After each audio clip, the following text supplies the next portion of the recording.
Olha, ninguém, nem contatado, nem abduzido, pode dizer que é especial. Eu diria que ele é um grande devedor. Ou seja, ele precisa trabalhar muito mais do que todo mundo. Então, neste ponto, eu não vejo nenhuma vantagem, né? Eu vejo sim um grande ralar mesmo e suar a camisa e ser uma pessoa diferenciada. E aí vem todas as características de um contatado, um abduzido. Ele está preocupado em fazer algo de bom. Ele não quer mais trabalhar só para si, compreende que a sociedade está organizada de uma forma injusta, ruim, mal administrada e quer fazer algo de bom. Então ele já começa a trabalhar não para si, mas começa a aumentar o seu campo de atuação. Cada um numa área diferente, não importa em que área seja. Tem gente que é ambientalista, já tem uma consciência maior sobre a necessidade dessa interação com o meio ambiente, deste respeito com o meio ambiente. Tem gente que é na área de saúde, como a gente já viu, né? Que procura trazer a cura das doenças, mas de uma forma mais honesta, mais sincera, sem muita tramóia, sem indústria farmacêutica, sem isso, sem aquilo. Tem pessoas que cada um pode atuar na sua área específica, né? Para mim, na psicanálise, criar consciência, né? Então, é muito importante fazer com que mais pessoas estejam conscientes de quem é, do que está fazendo aqui, o que pode fazer para melhorar, como encontrar a paz, mesmo estando neste mundo aparentemente caótico.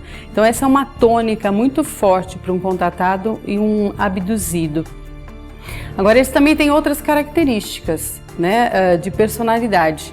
Normalmente são pessoas desconfiadas, um abduzido no caso, né?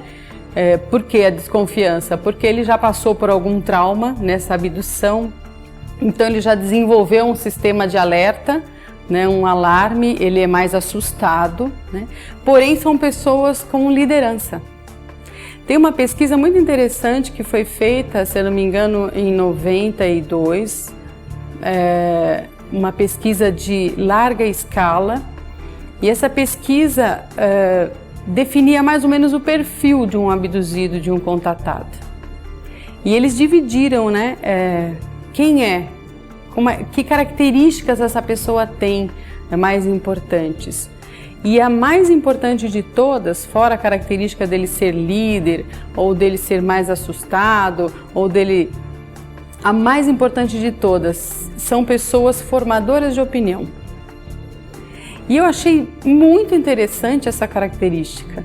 Falei, mas por que será? Não é? Se você é um abduzido e um contatado e é um formador de opinião, concorda que você se preocuparia com a sua imagem? Você não ia falar qualquer bobagem, tipo assim, cara, hoje eu vi um ET, né? Bati uma papo com ele, o cara me levou lá pra... Não, não tá certo. A pessoa ia se preocupar em não falar qualquer coisa.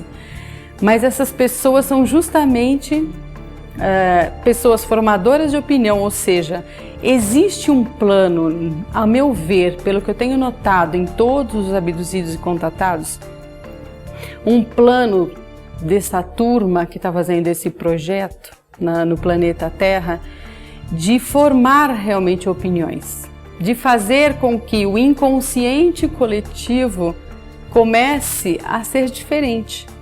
Se lá em 1900 e bolinha, vamos colocar lá 1920, as pessoas não tinham absolutamente nenhuma noção, nenhum conhecimento, né, sobre extraterrestre, ou se eles estavam aqui, sobre abdução, sobre contato, seja lá pelo que for. Quando começou em 1945 um avistamento em massa, aí eles começaram a formar um inconsciente coletivo, né? Jung escreveu um livro falando sobre isso. E justamente quando ele escreveu, ele disse a necessidade do inconsciente do ser humano de buscar uma nova proposta de vida. Ótimo! Irmãos cósmicos mais experientes, eles nos trazem novas propostas de vida. Então ele fala que une pela sincronicidade o fato com o desejo. Então aí acontece tudo. Daí a gente perceber que nessa pesquisa a ideia básica deste planejamento deles, pelos meus estudos, é de fazer com que a garotada que venha hoje, a criançada que aparece hoje, já não sinta repulsa de ver um Grey na televisão. Que eles já não sintam medo de pessoas diferentes, de seres diferentes ou mesmo mesclados, meio humanos, meio extraterrestres. Então parece que eles estão querendo criar um inconsciente coletivo de serem aceitos. Por quê? Imagine se eles aparecessem em massa em 1945. O que aconteceria com a raça humana? Não é? Ia ser pânico, e a gente viu isso acontecer, né, na simulação que fizeram, né, do programa de rádio e tudo mais, pessoas enlouquecendo ou se matando, ou é o fim do mundo, ou é o apocalipse. Nós somos ainda muito pequenos e muito infantis na forma de pensar e de sentir. E então eles aguardaram isso fazendo um plano de trazer à luz da consciência esse arquétipo de que existem planetas em todo o universo habitados, seres diferentes, que isso não é necessariamente ruim, embora tenha sim o seu lado sombrio também, né? Alguns seres muito parecidos com o nosso nível de energia que estão também aqui atuando, e assim como tem um lado bom. Então, criar este inconsciente coletivo vai facilitar demais um contato em massa. E eu percebi que na última década, pelos números que a gente vem estudando, que tem aumentado muito o número de contatos. Antes era uma média de uns 9 contatos por ano num abduzido. Hoje nós vemos que isso está ficando assim, tipo 100 contatos no ano para um abduzido, já está aumentando muito. Isso significa que algo está iminente para acontecer e nós temos que estar preparados. Então eles foram muito inteligentes em pensar em criar um arquétipo, um inconsciente, onde sejam aceitos sem nenhuma resistência. Daí a principal característica de um contatado abduzido é de ser um formador de opinião. Porque na hora que a coisa acontecer, eles estão ali para testemunhar também o que vivenciaram.